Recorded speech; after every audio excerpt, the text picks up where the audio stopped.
السلام علیکم دوستانو، تاسو ته زه یو تازه خبر شریکوم. پښتو مشهور سندرغاړی منګل د نغمې پخواني میړه د ډېرې مودې پس یې دویم واده وکړو. د نغمې او د منګل په منځ کې د طلاق ډېر زیات کلونه وشول. هم نغمې دویم واده کړی، خو منګل تر اوسه پورې دویم واده نه و کړی. سر په مرکو او پروګرامونو کې به هم د دویم واده خبرې کولې. نغمه د لغمان اوسیدونکی دی او اوس په لندن کې زندگی کوي. د پښتو سره په نورو ژبو کې هم ډېرې سندرې ویلي دي او نغمې سره یې د مینې واده کړی و.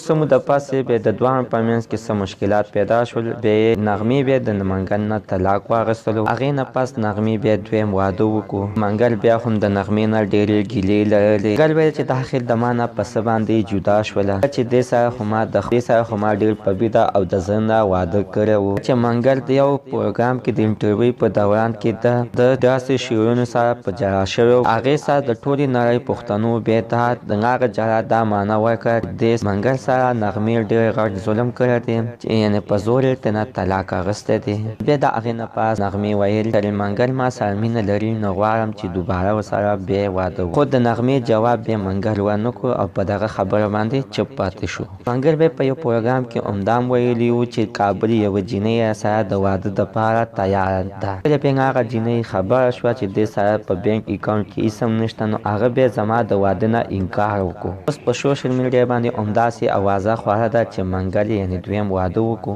نوي عکسونه یې هم په فیسبوک او په سوشل میډیا باندې ډېرو تیزو سره روان دي. تر اوسه پورې منګل په دې خپل د واده په باره کې تر اوسه پورې څه نه دي ویلي. د تصویرونو نه همداسې ښکاري چې یعنې منګل دویم واده کړی دی. د رپورټونو په وینا باندې همدا رپورټ اوچت کړی دی او همدا وینا یې کړې ده چې منګل یعنې دویم واده کړی دی. منګل تر اوسه پورې د خپل د دویم واده وینا لا نه ده کړې. تر اوسه پورې د دغې په باره کې څه مرکه کړې. موږ دا زموږ نننۍ د منګل په باره کې تازه خبرونه، تازه معلومات هم تاسو سره شریک کړو. ویډیو کتلو مو ډېره زیاته مننه کوم. لایک کړئ، خپلو ملګرو سره شریکه کړئ.